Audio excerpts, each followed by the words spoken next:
Few sports franchises have been able to claim they have the most popular athlete in the world, but in the case of the 1990s Bulls, it was undeniable. The legend himself, Michael Jordan, was one of the most dedicated athletes to ever play the game, committing himself on all facets of the sport for better or worse. After watching his 10-part documentary series, it's clear that Mike gave no slack to anybody on his team, holding them accountable for everything they do. And well, that's because he was just as strict on himself. We all know about his famous on-court heroics, but what about the preparation off the court? Today we're talking about Michael Jordan's insane diet and workout. Before we get started, don't forget to hit that like button and bell so you can get notified every time we drop a new video. Without further ado, the GOAT's diet. Michael Jordan's athleticism was certainly otherworldly, but his body has gone through transformations over the years. Coming into the league, the former UNC star was wiry and always flying down the court and through the air. His whole game at the start of his career was predicated off of his athleticism and his ability to blow by and rise above defenders. So with his whole game depending on his athleticism, at the start of his career at least, Jordan's stamina needed to be top tier. And once he was clearing away the best player the game has ever seen, even though Jordan had added so many new parts to his game aside from his athleticism, the whole league was gunning for him, meaning that he had to stay durable and ready to grind every single night. And this all starts with his diet. Back in 1996, coming off Jordan's return from retirement, his trainer, Tim Grover, gave some insight into what fueled Mike.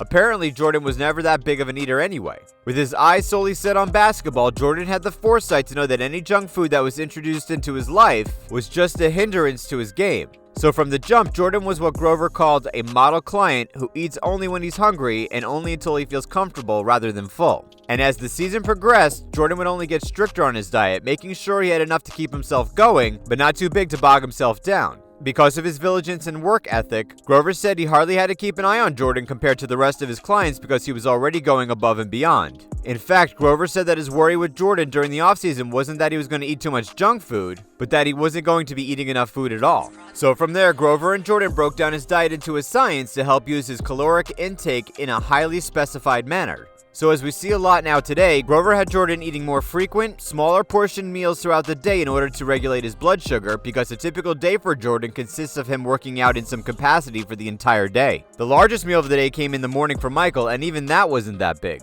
Typically, he would go for a large bowl of oatmeal with strawberries, blueberries, and raisins with a side of scrambled egg whites and a tall glass of orange juice. But after that breakfast is where Jordan had to change things up. With workouts and practice not ending until around 3 in the afternoon, that's all he would be eating until that point. So his insulin levels would rise in the morning, but by the afternoon they would crash, often affecting his mood and even his activity level by the end of practice. That's when Jordan added a key component of fitness shakes to his meal, blending up fresh fruit with Gatorade, protein powder, and vitamins. This way, Jordan was able to find the time to have a meal before practice and not work himself into the ground by the end of it.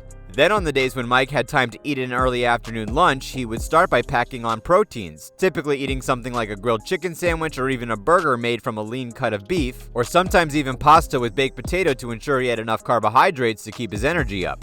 Then by later afternoon, Jordan had to keep up on the plan to have several small meals, typically going with another one of those protein shakes. But on game days where he'd be expending 38 minutes of pure hustle on the court, he would go with another cut of protein, sometimes opting for chicken again or even a lean steak with some steamed vegetables. And then come dinner, Grover's last portion of the diet plan would be whatever Michael wanted to eat, because in all reality, it's not like he was going to be binge eating McDonald's anyway. And even if he was, it's Jordan. It probably wouldn't slow him down that much. But the major takeaway from Jordan's diet was that it was broken down to perfectly accompany the metabolic breakdown of his body, allowing him to stay energized at the right part of the day and recover by the end of it. Now that Jordan's been retired for nearly 20 years, he's surely loosened up on his strict diet, and it now seems like the only thing he consumes is a boatload of cigars and an expensive whiskey.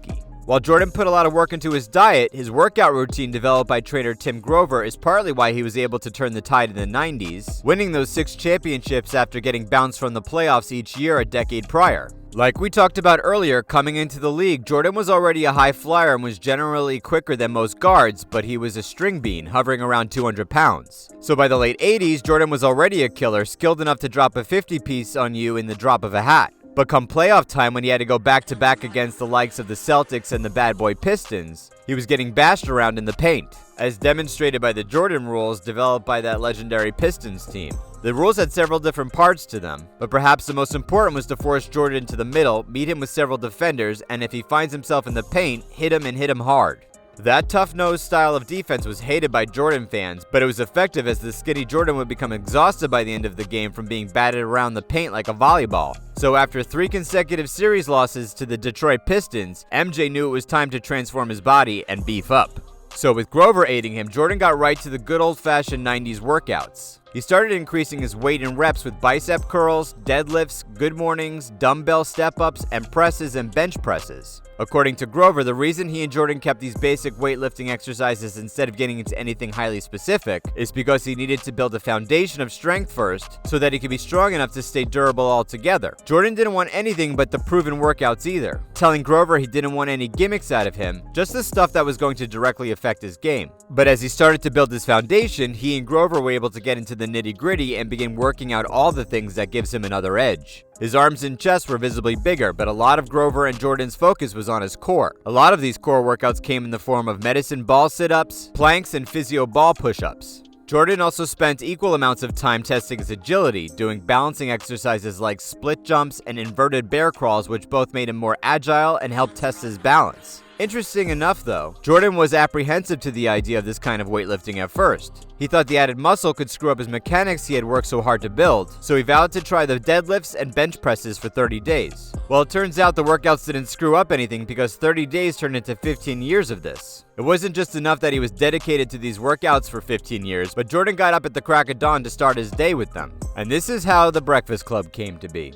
He, Scottie Pippen, and Ron Harper would wake up as early as 5 in the morning to work out hard, and if either of them missed a workout, they knew they would get berated during practice. Needless to say, they never missed a morning workout with MJ. As Jordan's superstardom grew larger and larger, Grover knew he had less time during the day with Michael, so while keeping the same essence to the workouts, they started doing less reps, higher intensity lifting, resulting in even more strength building. And because Grover wanted Mike to stay sharp, he began working out the brains as well as the body, often giving Jordan some kind of puzzle to figure out during their workouts, ensuring his focus was still quick and precise even when exerting mass amounts of energy. It was really next level stuff, the results of which are so apparent in a cerebral player like Jordan. Simply put, Jordan was relentless. On the court, during practice, and during workouts, he was a non-stop guy. But hey, that's how you become the GOAT. That's it for today. Do you think you could do the MJ diet and workout? Let us know in the comments below, and don't forget to like and subscribe so you can stay notified when we put out new content.